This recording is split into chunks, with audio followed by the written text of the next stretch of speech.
Why not 175 అని జగన్ గారు అంటూ ఉంటే కాదు వైనాట్ పులివెందుల అని టీడీపీ అంటుంది. మేమే 175 గెలుస్తాము, ప్రభుత్వ వ్యతిరేకత ఉంది, ఆ వ్యతిరేకత వల్ల ఈసారి గవర్నమెంట్ మేమే ఫామ్ చేస్తున్నామని చంద్రబాబు నాయుడు, లోకేష్ పదే చేస్తున్న కామెంట్స్ మీకు వాటిని యాక్సెప్ట్ చేస్తారా? అంటే 151 స్థానాలు వచ్చిన జగన్మోహన్ రెడ్డి గారు 175 అన్నారంటే అరే చూస్తానికి అర్థం నిజంగా 150 వచ్చింది కదా 175 రావచ్చు అని చెప్పాను. 23 స్థానాలు వచ్చిన వాళ్ళు 175 స్థానాలు ఎలా వస్తారని అది గ్రహించుకోవాలి. అంటే మాట్లాడతాం గారు ఒక అర్థం పెడదాం ఉండాలి.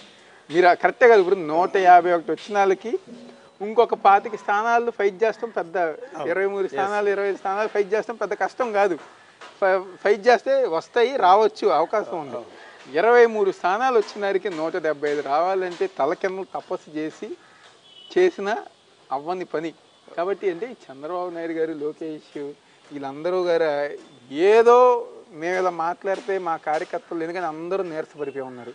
ఇంకా జన్మలో తెలుగుదేశం పార్టీ అధికారం రాదని చెప్పని వాళ్ళ కార్యకర్తలు నిర్ణయించుకున్నారు. కాబట్టి ఇలాంటి డైలాగులు, సినిమా డైలాగులు, ఎర్ర పుస్తకాలు, ఎర్ర బుక్కులు వచ్చపోయిస్తారని చెప్పని మాట్లాడితే మా కార్యకర్తలు ఏదో ఉత్తేజం వచ్చిద్ది అని చెప్పని ఒక ఉద్దేశంతో వాళ్ళు ఏదో మాట్లాడుతున్నారు. కానీ 175 కాన్స్టిట్యున్సీలకి 175 అనేది జగన్మోహన్ రెడ్డి గారి కళ నిజం అవ్వచ్చు.